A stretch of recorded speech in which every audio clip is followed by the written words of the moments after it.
Bulvinaka, and welcome back to another episode of FM96 Radio Rambles, where we are building up to the celebration of the aura of FM96 turning 40. I'm Penny. Hey, you keep quiet when I'm saying my name. I'm Penny. I'm Tifa. And today we have a special guest with us. She used to be an FM96 radio announcer, and she was also the CD, but back then we called them PDs. Yeah. So she used to be the PD for FM96 as well. And she did a lot of other things within the company. Yes. So it's our privilege to welcome Amelia Rigsby. Oh, thank you very much. I'm very happy to be here. Thank you so much for being here with us. Also, first things first. Okay. If you can just do one short FM96 intro, like how you would intro yourself on the mid-morning show. Oh man, okay. What time is it? It's okay. Good morning everybody, FM96. I'm Amelia, it's 10:30, and if you're stuck at work, so am I. We'll be keeping each other company for the next 5 hours. I love it.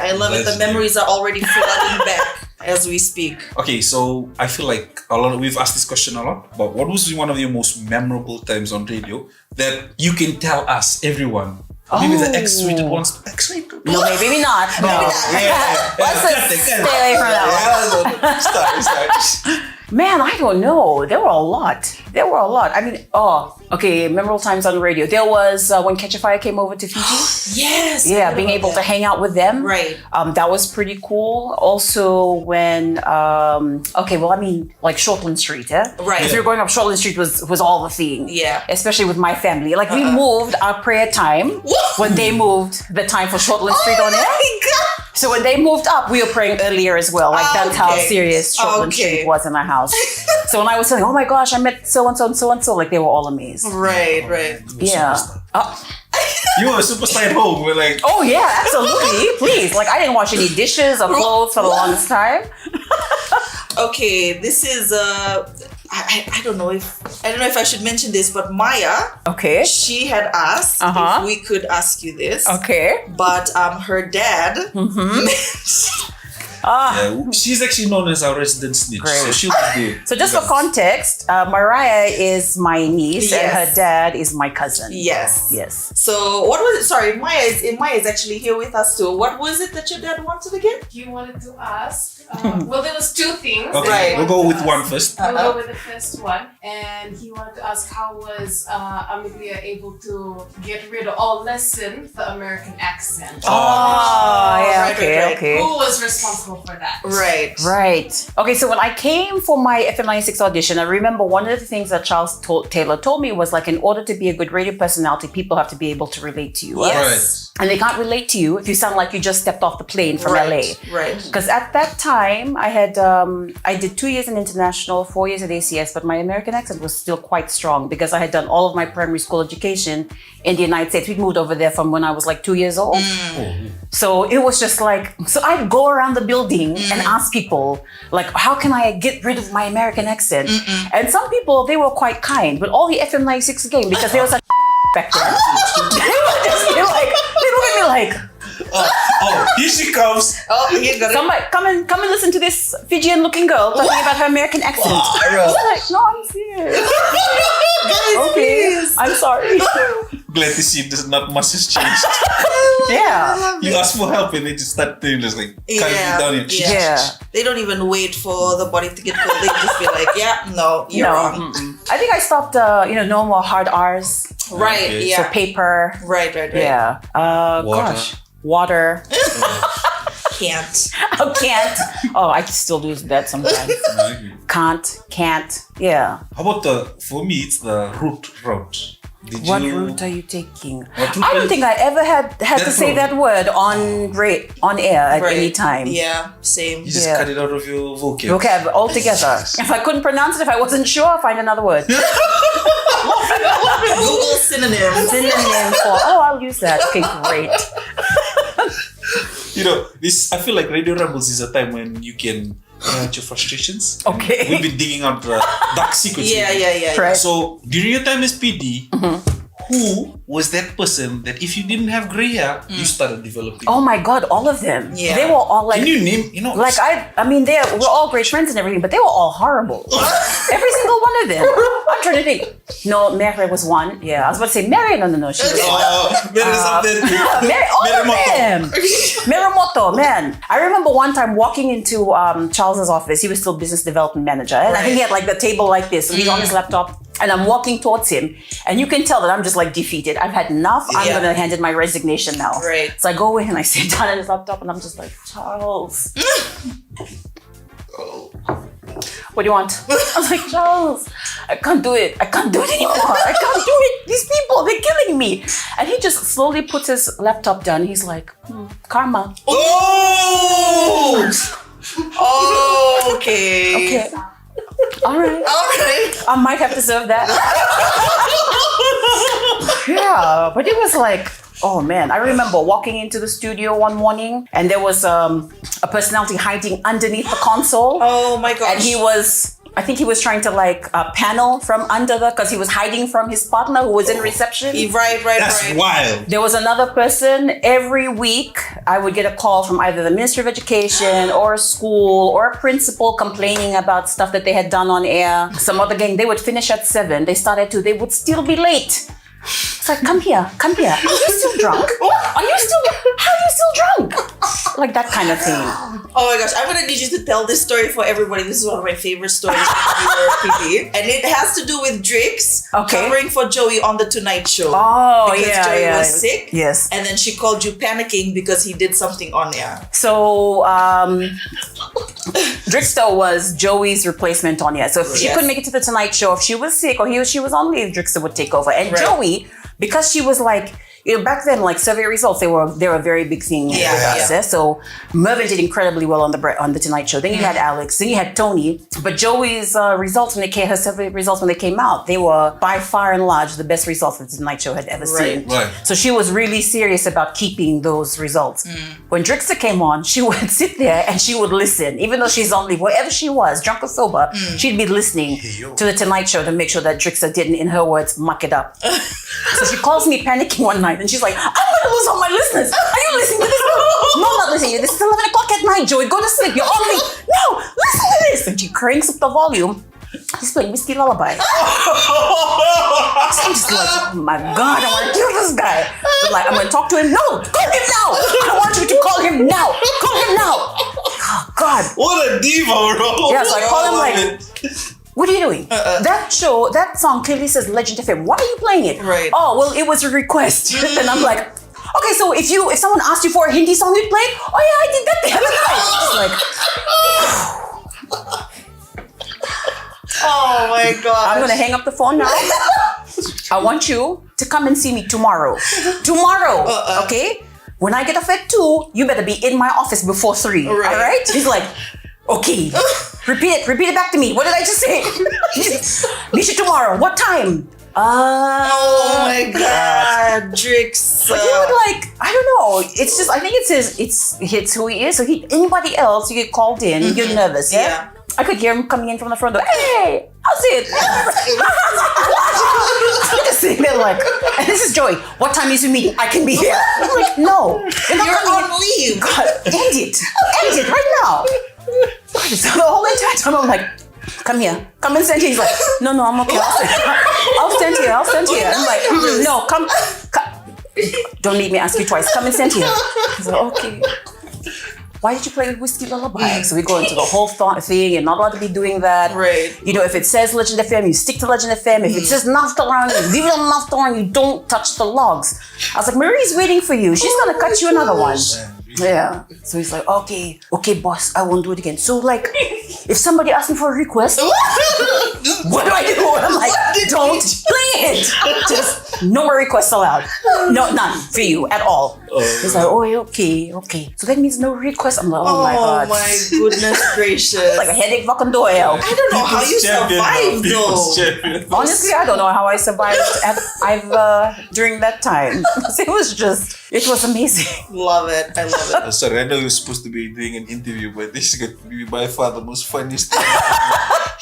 Oh my gosh, can I share my story now? Okay. So I have a personal experience with Amelia, and this was when I was a listener. Okay, I think I was 13 or 14. I can't remember, but Justin Bieber's Baby one time had just come out, and I called in to request for the song. So I called, and it's Amelia on the mid-morning show, and she's like, "Oh, hello. Okay, wait a few seconds. I'll take you on air." So I'm waiting, and then she finally starts turns on the mic. I can hear it.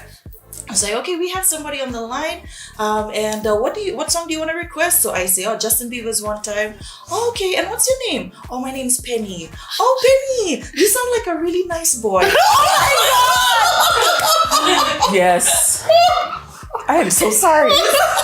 But that is exactly why you never take somebody online. And then you just started, oh my gosh, I'm so sorry. You should just relax ka. You're a nice boy. Obedient. Yes, my parents think so. Thank you for the song. Thank Bye. you so much. Thank you. My boyfriend thinks so too. Oh, Oh Lord. my gosh, but I just that was one of the instances where it was such a big deal for me to be heard on the radio, like my voice was on the radio. So I feel like you played a part in me wanting to become a radio personality. My hero. Because of how you've survived the FM96 team, actually. Yeah. Oh, Lord. I want to know something. What's something that you did that you probably didn't want anyone to know about, but now you can actually talk about it and laugh? Like, oh my gosh, yeah, I did that. Haha, I can't get in trouble because I don't work there anymore. To be quite honest, there wasn't a lot of stuff that I did on my own. Right. Because I was a bit of I was a goody two shoes, if I'm quite honest. Right. So everybody else would be like, come, let's go. I'd be like, no, I have to stay. Like, I can't. I gotta work. Okay. But if it was somebody else, I was like, come, voice check, let's go. You'll never know. You'll never know. So there was a few times, but there was this one time, I think it was Linda Schramm. It would have been a Saturday night or a Sunday night. She was working from 6 until midnight. Yeah. So Tavai Mbale and I, Tavai's like, come, let's go and have a few. Let's go and call Linda. So we walk into the studio and we're like, Linda, come, let's go, first track. Nobody will ever know. Like, Charles is never here at this time. Come on, let's go. He's already left. It's gonna be fine. Nobody will ever know. Right. So she voice track, and the wizard, that the program you're using at that time, let's say if you didn't time up your hour properly and you'd only done like 59 minutes of content, songs, ads, everything, for that 1 minute it wouldn't play anything until it hit midnight. Right. Exactly. Then it would play the next day's logs. Right. Yeah. If you were overfilled, it would just cut whatever was left at midnight and start playing the next day's logs. But what it would do is it would log down every command that you gave it. So at like 11:59, if you pressed F9, which is to play the next song, 10,000 times, it would play everything that you did. So she voice tracked. We didn't check. We all went down to O'Reilly's. We were living our best life with Linda. Oh my gosh. The next personality came in. She just started Annie. The time hit. It wasn't playing anything. So she didn't know, like, just insert a song and it'll cut off when it hits midnight. She didn't know what to do. So she just pressed F9. She pressed F9 about 50 times. Ooh. As soon as it hit midnight, it played 50 items simultaneously, and then the whole system crashed. Ooh. And then the next Monday, Charles was like, where's Linda? Call Linda. I want her in my office now. I was like, why, Charles? Like, why are you in your office? Did you know that she left early? Oh, she left early? Yeah. Oh my God. They're never gonna know. What they do now? I'm so sorry, Linda. About that. Linda. Yeah. No, and she said you never know, and then and like the worst possible thing that would happen. Like she never thought that would ever happen to her. Like I would muck up my calculation, and the next girl would be like, "Oh, fine." Oh my goodness. So, with FM96 turning 40, it's just a wild change from Linda to this. With FM96 turning 40, who are some people that you look up to or in radio that shaped you to where you're at right now? Because we see big things from you. You're handling cameras at draw games to giving out interviews. So, to the next generation, who was your idols, or maybe just people you look up? I think one of the people that I've always looked up to, and someone whose advice that I take like very seriously, for me it holds a lot of weight, has always been Charles Taylor. He was my first program director, and I think my first real boss. And when I asked him when I first started, like, what's one piece of advice he'd give me, and I'd never forget what he said. He said, stay humble. Right. Be humble. There's a difference between being proud of your work and being so proud that you can't take any feedback. Right. So I've always kind of taken that into account. But like, Charles being Charles too, is like, and also remember that, taxi drivers get paid more than you. So just be humble. I'm like, you're doing so well. He always has to insert something that really humble us. But like I've always kind of held him in high regard, because not only was he a great program director, but there've also been instances where I've seen him go to bat for us. Back in the day when Ian Jackson was a general manager, his wife Loretta Jackson used to run the total event company, and no one would ever kind of go up against her. Yeah. And when I first started at FM96, I had offered to look after the FM96 booth during Showcase, and I didn't know anything about meal money or getting picked up or dropped off. I was a part-timer. I was still doing like courses at uni. Right. So I think 3 days into Showcase, I told him, look, I can't do it anymore. I need to drop out. And he's like, well, why? You made a commitment. You need to stick with it. And I told Charles, like, I'm a part-time FM96 personality, uni student. I can't keep coming by cab because there's no buses in the morning, and then going home by cab because there's those buses in the evening. Like, I just can't afford it. And then he was like, are you not getting picked up and dropped off and meal money? I was like, what's that? Like, Oh my gosh. what is meal money? What is meal money? Gosh. And I remember him going, the story is, but people like Mervyn and Esau telling me the story. Yeah. They probably added about 13,000 ounces of baking soda, but they're like, man, he went and like totaled it off in the yellow bucket. Wow. But I do remember afterwards, she came up to me and she apologized. And she's like, I'm so sorry that this happened. We'll make sure that you get your meal money and we'll pick you up and drop you off. Right. And for me at that time, like that was a big thing, because I've never really had anybody kind of stand up for me in those spaces. But he did it not just for me, but he kind of did it for everybody. Yeah. Like he was the kind of person, you don't tell my personalities off. Right. If you've got a problem, you can come and tell me and I'll tell them. Yeah. But a lot of times we're like, no, just let her tell me off. You relax, Charles. You tell me off. You tell me off. Like, relax, Charles. That's fine. You tell me off. Just do it. You just do it. At that point, you'd rather have anybody else. Like, man, even like down to the general manager, Ian Jackson. No, Charles, it's okay. Ian's got this. Please, Ian. Tell me off, please. I could tell that you impacted a lot of their lives as a lot of the F96 personalities' lives as a PD, because some of the things that you taught them, it trickled down into the way that they were the way that they led us. Yeah. For example, Tony, when I joined F96, Tony was the PD and Pate trained me as a personality. And 3 weeks into me being a part-timer, they sent me on my first OB. It's called an LCE now, but my first OB by myself. And it was in the West. Usually when you do your first one, it's in Suva, so it's easier to fix things. Eh? And then I was asking Pate, what do I do? This is my first time. You guys didn't send me out on trainings enough. And he just looked at me and he said, I'm going to tell you what Amelia told me. Sink or swim. What? I was like, wow. Did I say it? I might have. Yeah, you did. I don't. You did, because I didn't only hear it from him. I also heard it from Tony. He was like, sink or swim. I was the last single swimmer. Yeah. And then after that, I just begged everyone, can we change our training? Like these kids, they coming from a different time. It's much different. They just took us and threw me in the middle of ropes. And he said, yeah, you do you, bro. And I was just like, you do you. And you're just talking on the mic and you're just like, yeah, there's buckets here. There's some spoons over that side. And you're just like, so thank you so much. Yeah, I feel like you're lying, but I can't be sure because it happened so long ago. Yeah. I think every piece of teaching that you've given them, it's been passed down to a certain extent. Okay. And because the trauma just needs to stop. Yeah. It just really needs to stop. I think Tifa night time, that trauma building exercise. Yeah, I'm sorry about that. That's fine. It actually built us in a very different way. Like I wouldn't say that everyone coming up after is not to the F96 caliber. Snowflakes. That's Joey likes to call it. But sorry, that's my son. It's okay. yeah, it's fine. It's just something that I take to heart, because whenever I see everyone, I'm teaching them we're teaching them something new, and you just speak about the day that this happened to you. Oh, And just okay. like, let's just put that in the manual. Yeah. So I think, Joey being our current PD, she holds you in a high regard. She's like, when she was telling us about Amelia, she's like, I'm about to spill the beans. And I was like, you know what? Why don't we just chill? Because we want to do a really nice, we're going to start ambushing her with questions. But much of her style is your style. Oh, okay. And she says, yeah, I like to model my leadership behind. And so I would say, yeah, thank you. Did you ever think of a day that you would ever see Choana Kalokalo Ravono as a leader of FM96? Because everybody who's seen her, there was Frederick Revolui. Okay, He yeah. sat back Yeah. and he's like, she was talking to someone about being on time. Oh, okay.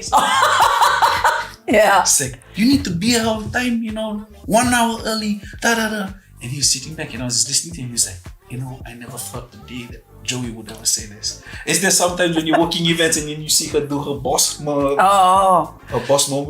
Yeah. But I think when she was, when she became like a senior member of when she was like the senior member of the team, the difference between, I think, her and everybody else was that like she had the potential to be a leader, but at that time she just didn't want it. Yeah. You know? Right, Yeah. right. You've got people who want it, who may necessarily not know how to do it, but then you've got the people who can do it, who just for whatever reason, that's not for me right now. I Yeah, think Joey yeah. was one of those people. Yeah, same. She was like, I feel like she models a lot of her leadership ways from you, Oh, okay. which is a great thing that she's doing right now. But yeah, since our birthday, the CFL, the F96 Aura is turning 40, we just want you to say a few words on We have a second question. Oh, yes. Mariah. Oh, right. From your dad. From Glenn White. Fantastic. We're taking callers. Yes. No, we're not. I have a request for a song. Okay. No, I've been told that Amelia is a certified jiu-jitsu. Yes. of some sort. Yes. Combat sports. The question that I wanted to beg was that ever used for good? Was it ever used for self-defense or just for starting something? This is from Glenn Vobaitamana. Oh, my go gosh. home and thank your father. Yeah. Tell him I said that. I've never gone into any fights. My mom put me into karate when I was like about 14 or 15 because we had a really bad home invasion. And at the Right. time, it was just my brother and I at home. We had locked ourselves in the laundry room. And my brother's 4 years younger than I am. So, adrenaline when it's pumping through your body and everything, you're panicking. So he had dragged over this old wardrobe that, you just put like towels and soap powder and every other thing as Fijians do. Yeah. Right? Yeah. Dragged in front of the door. We just kept pushing. We were pushing the wardrobe against the door, and they were just banging against the door. I don't know whether they were high or whatever, but like they were saying some really awful things, Right. like some things that like no woman, let alone a 15-year-old, should ever hear a man say to her. Right. And I remember like at the time, my brother, who was about 11, kind of he stopped. He pushed me back. He's like, "Stand behind me. I'll protect you." And at the time, like, I think about it now, and I get really emotional about it because like my brother was trying to protect me, but at the time, I'm just like, "Shut up."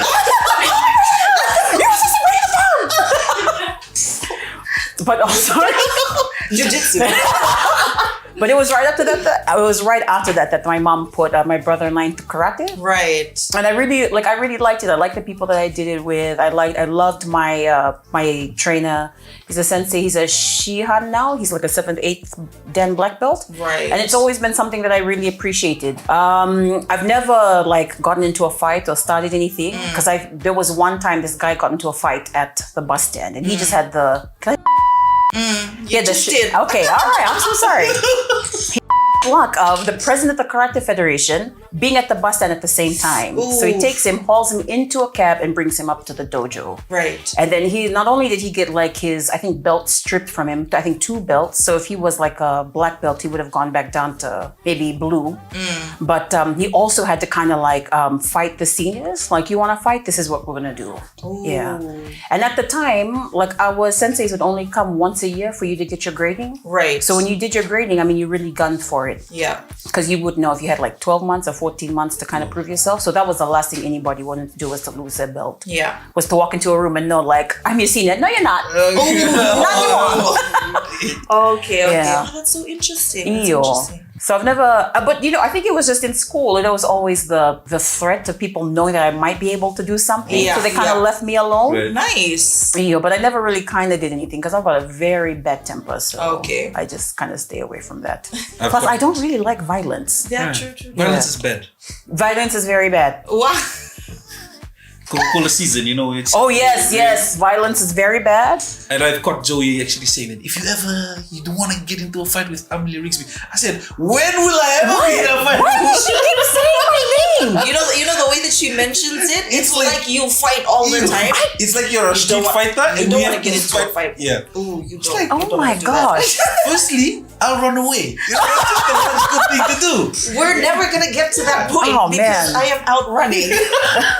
But also, like I'm like, I've got kids of my own, but I'm still shit scared of my parents. Yeah, Last thing I want facts. is my mom and my dad like, you in a fight? Yeah, like, no, I wasn't telling you these lies.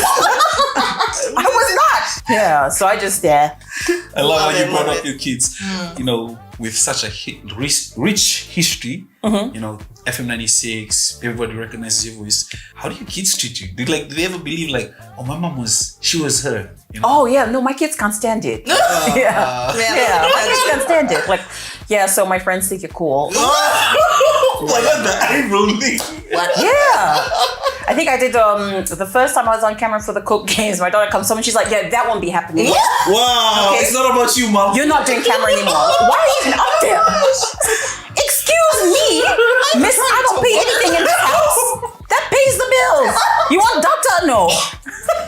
I Yeah. love it. I feel like our kids are one of the best peoples to just humble us. Yeah. Because they can be like, "Oh, my friends think you're cool, but I know I know you for who you are." I've seen you wake up in the morning, mom. Yeah. Like my daughter has attitude and my son, like I love him to bits, but sometimes he's just like lost. Mom, you're going on you're on TV, yeah? Hey, is that you, mom? Yeah, I've only been For doing only for like how many years Yeah, only now? doing for like 9 years. My son, it's okay, don't worry about it. Like nothing humbles you like children. I love it. Your own children. I love it. Yeah. So thank you so much. Thank you for again having me. that great catch up. And just to celebrate the Aura of F96 turning 40, we're gonna be having a it's like a party. Yeah, I want to say it's a party. It's not gonna be just a party. It's gonna be the party. I was gonna say, like even if you don't want it to be a party, Yeah. when you get everybody into one room, it's gonna be the party. Yes. So sorry, this is just for us. Oh, I'm sorry. So yeah, we're gonna be having a celebration. It's gonna be a 3-day celebration, and you're gonna be part of it as well. Don't worry. But before we end, is there something that you would like to say? Just to reflect on like your career in radio and just how much it's impacted you and your life, and how much it can impact somebody else's life if they're planning to join the industry. I'm always happy that I joined radio when I did. Yeah. When I came for the auditions, I was actually coming to wait for a friend. Right. But she never showed up. And because I had waited right to the end, it was actually my cousin Glenn who was like, "Well, you're here, you might as well audition." Right. I'm like, I've already written your name down. Oh, okay. It looks like I'm auditioning then. Okay. Yeah. So I've always been very grateful to radio. I think it was the platform that I kind of jumped off of. Yeah. I think for anybody who wants to start in media, radio is a great way to go. You see a lot of the great people on TV and they have a background in radio because it just kind of teaches you how to organize your thoughts and speak really well. I think radio is a great medium. It's probably one of those very few mediums where you can have a one-on-one conversation with people. True. This is just one thing I want to add, and it's my own personal opinion. Let's go. Okay, so please don't at me. But I think one of the things that we tend to forget for people who are on radio is that social media is great, but that doesn't make you special. Anybody with a smartphone can kind of do what radio does on social media. Right. What makes it's the fact that you're on radio that makes your social media so special, because not a lot of people can be on radio. So I think for those people who are, it's a wonderful gift and it's a wonderful way to kind of start your journey into media. And for anybody who ever wants to be on radio, I'd highly recommend it. It's something that you won't regret, because I know that I don't. Yeah. Thank you so much, Amelia. And I'm speechless. That was a vibe. That's us. Keith has been geeking out the whole time, bro. The whole time. My hand stopped shaking, so Yeah. But thank you so much, Amelia, for making the time to be with us today and to catch up. And yes, make sure you catch us on the next episode of Radio Rambles. Let us know in the comments section who you would like us to talk to. You know, if you have any favorites from the yesteryears, just let us know in the comments, and see you in the next episode of the F96 Radio Rambles.